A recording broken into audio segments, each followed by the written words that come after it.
Hey everybody, how's it going? Let's jump right back into our 371, 372 science project. This saw is just for fun. Let's do all kinds of weird things and normal timing numbers and figure out which saw do I like the best. You might like a different build better. That's the fun of this. Every builder I know, I talked to so many different builders that have over the last 3 or 4 years. Everybody says, no, I like these numbers and I do this to the transfers. You'll ask another guy that has a good running saw and he'll say, I like to do this and this and this. That's the fun. If you have a builder that you like and you work with them and you like their builds, who am I to say you're wrong? You ain't. Everybody likes what they like. And I'm just figuring out, sorry, I got some coffee in the old mustachio here, friends. I'm just trying to figure out what I like and what is going to be the best build for me. In the last video, we took the top end off. We had a good look at it. We cleaned it. In this video, let's put a big pop-up in here and see, does it make more power? Does it make less? There's only one way to know, and that's to try everything. I'm going to use the same ring. And another thing, friends, can you reuse a base gasket? Well, I'm going to clamp this one back down and have a look-see. Can I reuse this? Sure, why not? Let's find out. I never reuse gaskets, but in this case, let's do it. Why not, right? If it doesn't run good, we got a base leak, I'll say, yeah, I'm not going to use gaskets anymore. But we're just having fun here. I'll show you. I chucked up a highway piston in the lathe. This one here was a meteor piston. Now, let's weigh both pistons. I'll show you what I did to this one and what's the same about it and what's different, and let's go from there. I'm going to bring you guys into the bench. Okay, let's start off. Let's weigh a stock 372 big bore highway piston. Okay, 100 grams, right on the money. Nice looking piston. Let's weigh the piston that we had in here. I want to talk about that wash pattern. 72 grams. Yeah, she was light. She was real light. Let's see if, there you go. I noticed kind of a better wash pattern here than here. Well, friends, when I took this cylinder apart, I did cut back my transfers, but the side that didn't have as good of a wash pattern was slightly blocked, so I cut it back more. Let's see if the scorch pattern looks better. Now, it might look worse. We're going to talk about all this. Okay, so we're 72, 73 grams. This is just a cheap gram scale. We'll say 73. So we are 27 grams lighter. This is a highway piston. 83. So we are 10 grams difference. I put a big pop-up on this thing. Okay. This pop-up's about 50 thousandths. Now, I took all the dimensions off of this piston, the one that was out of the saw. And what I did in this, I tightened the squish. Okay, I didn't cut as much off the top. This thing here, I got a little mark there, friends. I got a little carried away on my lathe. Oops. Oh, well, it's my saw. Maybe that'll break off. Oh, well, we'll laugh if that happens. Okay, this pop-up is like 55 thousandths. Okay, there's about 6 to 8 thousandths more from here to here. So our squish is going to be ragged edge. We're going to be 17, 18 thousandths of squish on this saw. So let's do that. The opposite. The other one was at 26. Okay, this piston was at 26. This piston's going to be like, 17, 18. Okay.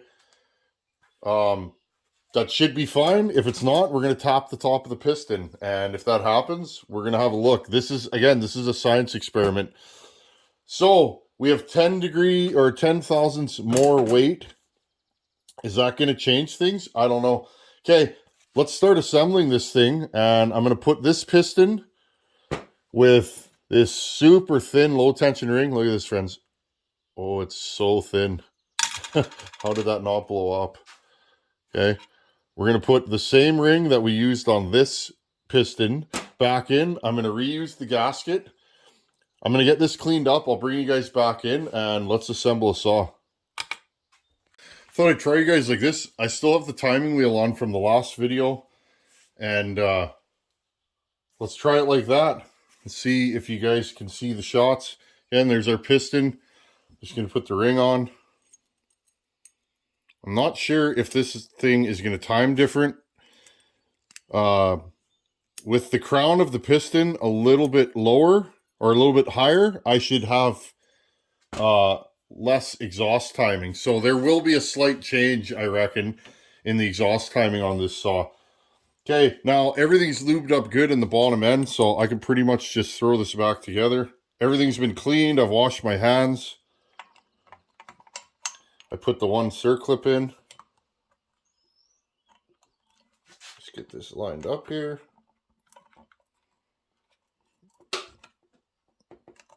There we go. Slide that in. When I'm assembling too, I also clean my tools. Okay, put that in there. Just going to put the other circlip in. Let's try and do it on camera without sending it flying. That's the thing. I like these circlips. They're they got good spring to them. I don't the like no name aftermarket circlips I do not use. I blew up a nice saw one time by using cheap circlips. I shouldn't have done that. That was my bad. Actually, I didn't build the saw, but I had it apart once and I knew those circlips were cheap ones and I probably should have changed them. So again, still my bad. Okay, there's our piston. Everything's good. I always spin the circlips one full rotation. I'm just going to put a tiny wee bit of oil in the cylinder. Okay, just a little bit, just so this thing doesn't start dry. Okay, tiny wee bit of oil. I don't want it dropping out of there. Okay, what else do we need to do here? I think we're good. Okay, let's put this cylinder on. Again, single ring.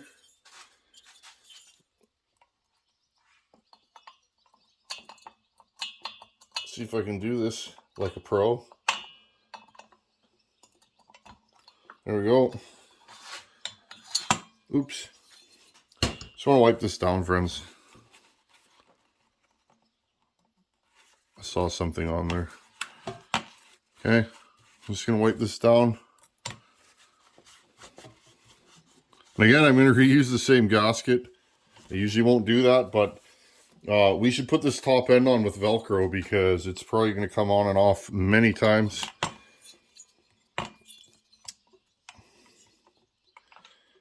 This will probably be the last time this top end gets run. There we go. See, and when you have a low tension ring like this thing does, it's really, really easy. It's kind of scary how easy it is to put the ring into the cylinder often. Okay, I'm going to drop these in there. 1, 2. Get my Allen key. Tighten these down. How's everybody doing today? I feel good. I haven't been getting a lot of sleep lately, and I'm not complaining. It happens. I go through periods where I wake up at funny hours.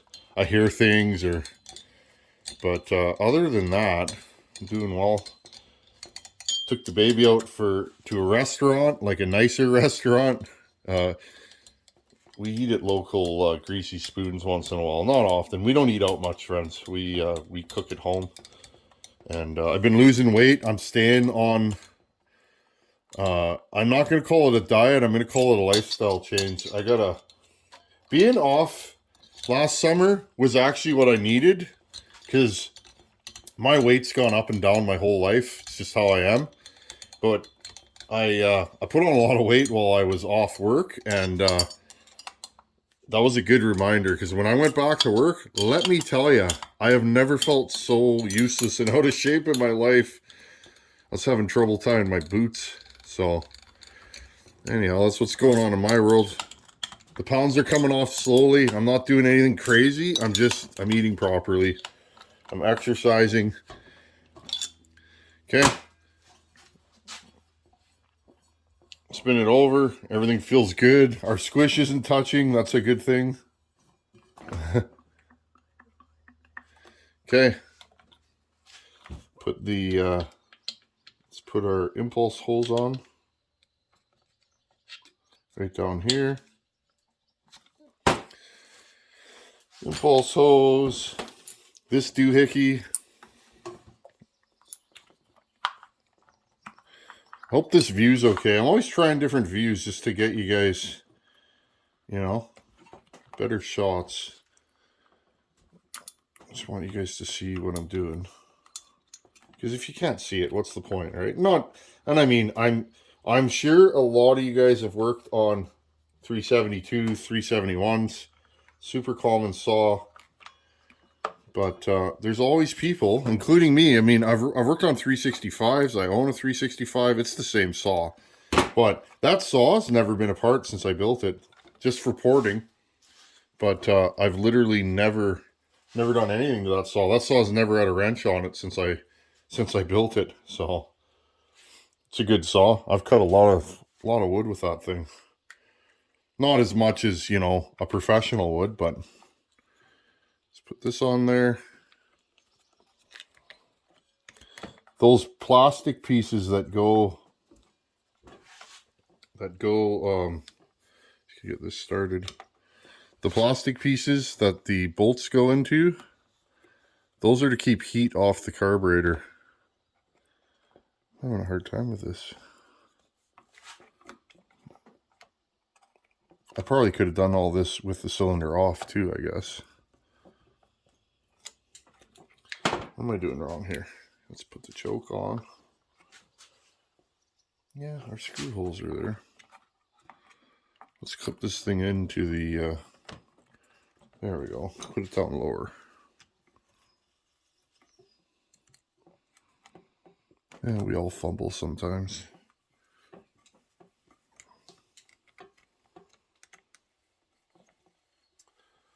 I finally think we're ready to start doing some shop work. My roofer's gonna come and do that roof. I was gonna do it myself if I couldn't track anybody down. I've done roofing. That'd be a lot of work, but I actually enjoy roofing. It's hard work, but it feels good when you're done. There's our throttle. But yeah, my roofer's gonna come sooner than later and do that roof. Hopefully the sheeting's not horrible. I think there's a couple spots that are bad, but we'll cross that bridge when we get to it. And then I can empty that shop out and prep it, and I'll get my concrete guy in. Now, friends, I'm not going to time anything on this except for the exhaust port, okay? So this is all back together. Let's time the exhaust port now, and then I'll throw the rest of the saw back together, and let's get it running. I'm going to do one heat cycle, I think, or a couple, just to make sure this piston's happy, and next time you see this saw, we can put it in the wood. Okay, friends, I zeroed it. This thing opens at about 98 now. So, like I said, the crown is about 8 thousandths taller. So now we have a 98 instead of a 97 exhaust roof. So there is a slight difference. Other than that, everything else should be about the same. Okay, 371. 50 thou pop-up. Way harder to pull over now. Something's going on with the recoil in this saw.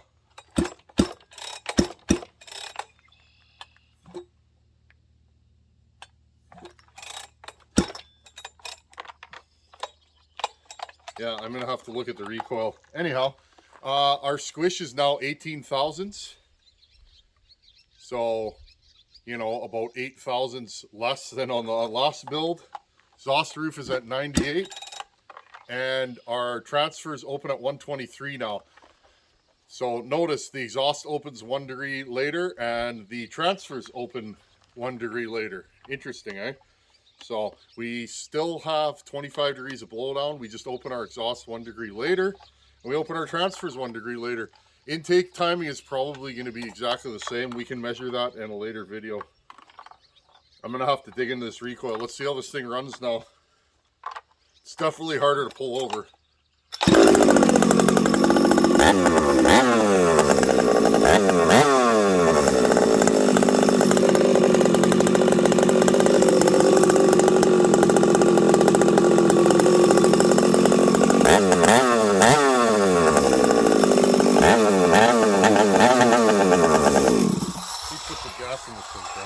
Hold on. Okay. Yeah, I was out of fuel. Let's try this thing again.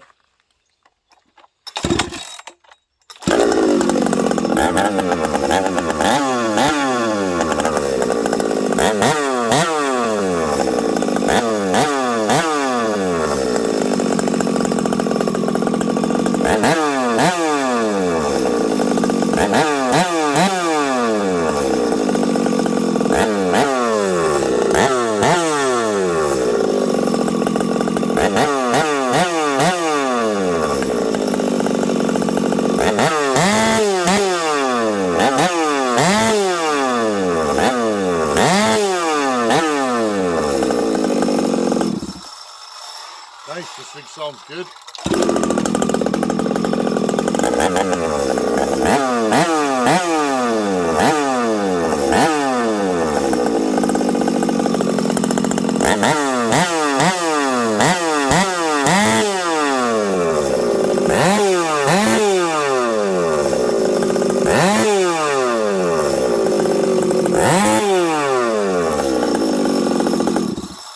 Okay, friends, I better stop doing that. Got to take it easy on this build. I haven't even heat cycled it yet. You guys get the idea though. Let's chat about this. Okay, friends, there you guys go. Oh. Okay, so that's just the first run. We knew it was going to run. I actually replaced that used base gasket. It was squished quite a bit. My squish was at like 14. I was like, I don't really want to play that game. The tightest squish I've ever run on a work saw is like 16 and a half. Kind of sketchy. Again, though, I've never blown it up. Smaller saw, though, than this. Bigger displacement. I leave my tolerances tighter. Again, this is about as tight a squish as I would do on a saw this size. 18 thousandths. Not really the best way to go, believe it or not, because if this is a work saw, it's going to eat a lot of fuel. It's going to get carbon on the piston, and eventually that squish is going to get smaller and smaller, minus whatever the piston swells, because remember, that piston's going to grow a bit.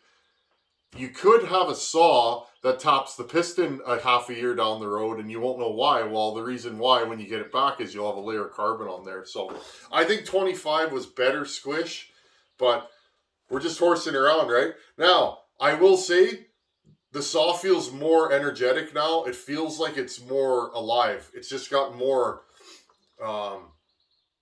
it's got more pickup. When you touch the trigger, it feels snappier, and it just feels better. And again, definitely have more compression. Now, the compression on this isn't crazy. We reuse the ring. The ring's probably going to have to bed in a little bit again, but you guys get the idea. I turned the screw just a hair out, just to give this thing a little more fuel on the top for right now. I did fire it, friends, with the old settings, and I shut it down right away. It was actually fairly rich. I think it was richer than it was with the flat top piston, and the reason why I think that is because now the combustion chamber is smaller, right? But other than that, so I changed the gasket. That's the only thing I did differently. When I measured the squish, it was too tight. Other than that, everything's good. I did have no fuel in it there. Whoops, it happens. But I will heat cycle this saw over the next couple days and put it back in the wood. We can see, did a pop-up help or hurt? Now, you probably ask, how could a pop-up hurt? Well, remember, the transfers come in at a slight angle, and they need to flow over the piston. Well, if you got a pop-up in the way, right, that transfer flow can hit and swirl and, you know, cause all kinds of issues. So don't forget that. If you have a pop-up, you might want to tip your transfers up a little bit higher. I haven't done that yet. If I think it's necessary, I'll do that in the next video. We can just keep playing with this one cylinder. Shorten the blowdown a little bit. Sorry, friends. Oh, there we go. I woke up a little stiff this morning. Um, we could shorten the blowdown a degree or two and use that to pitch them up a little bit higher. I could pitch up just the primaries and not the secondaries. There's a million ways to build a power saw. And that's why, friends, you don't see me arguing about building styles. There's so many different ways to do it. And to me, it's like, who am I to say one way is no good? I just do what I like. What I like isn't right, that's for sure. It isn't wrong either. It's just what I like. So I have a feeling I'm going to like this build. I can already feel it's very, very snappy. And I haven't done a timing advance yet. So who knows what the future will bring with this build. Next build we do, maybe I'll do a straight up 372 big bore with the stock cylinder and also do a lower exhaust roof, aim for more of a compression build or a torque build and see where that goes. I like a higher RPM saw that also produces torque, but we could do the complete opposite. We could also do this same build again with a low exhaust roof. I could leave the stock exhaust roof and see where that lines up. I can't remember, friends. I think we're at about 101 with the stock piston, and I can vary the top of the piston and use a thicker or thinner base gasket and do whatever I want. So anyhow, this is why it's important to take notes. I cut that piston before I took the top end apart. I did it a week ago when I had about an hour.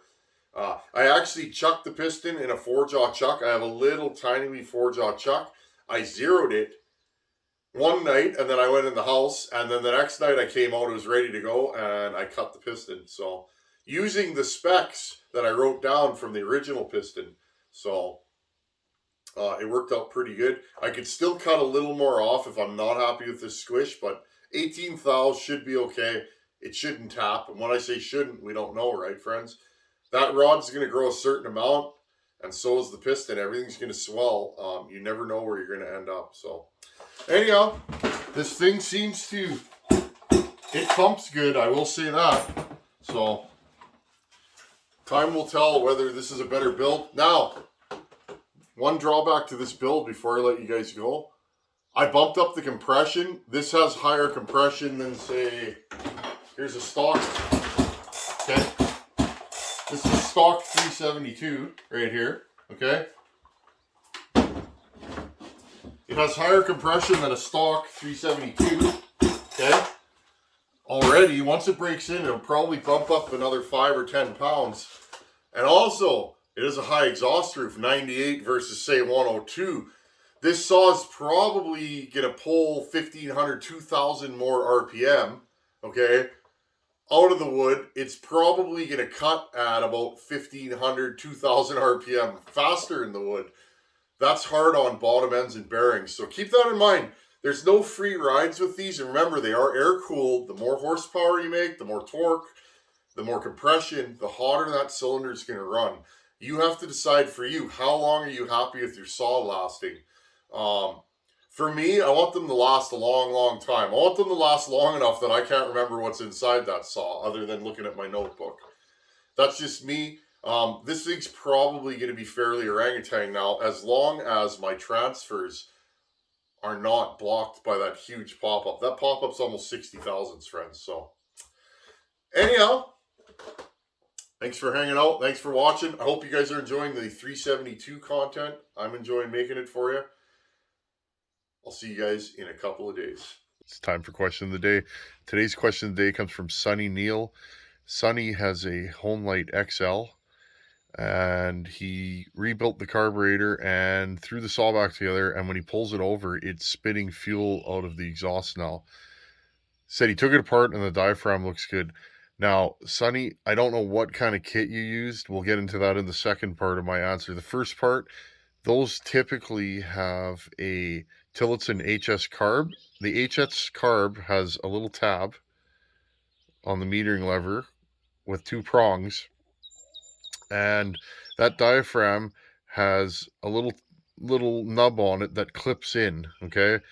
Clips into the metering lever. If you don't clip it in and it's sitting on top, you're pushing the metering lever open, and you will flood the saw. I've done it. Or the metering lever is too high. It should be level with the bottom of that chamber where it sits, okay?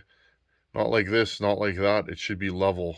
Run your fingers across the inside of the carb there, and where that metering lever is, it should be flush. That's probably your issue. I've seen that quite a few times. Or if you have an aftermarket carb kit, some of those aftermarket carb kits, that little nub either doesn't clip in or it's too long, and if it's too long, you end up flooding. Anyhow, hope that helps you out. I've had that problem before. 99.9% of the time, you have a metering lever issue or a diaphragm that's not clipped in. Anyhow, thanks for sending your question of the day. Thanks for watching. Take her easy. Later.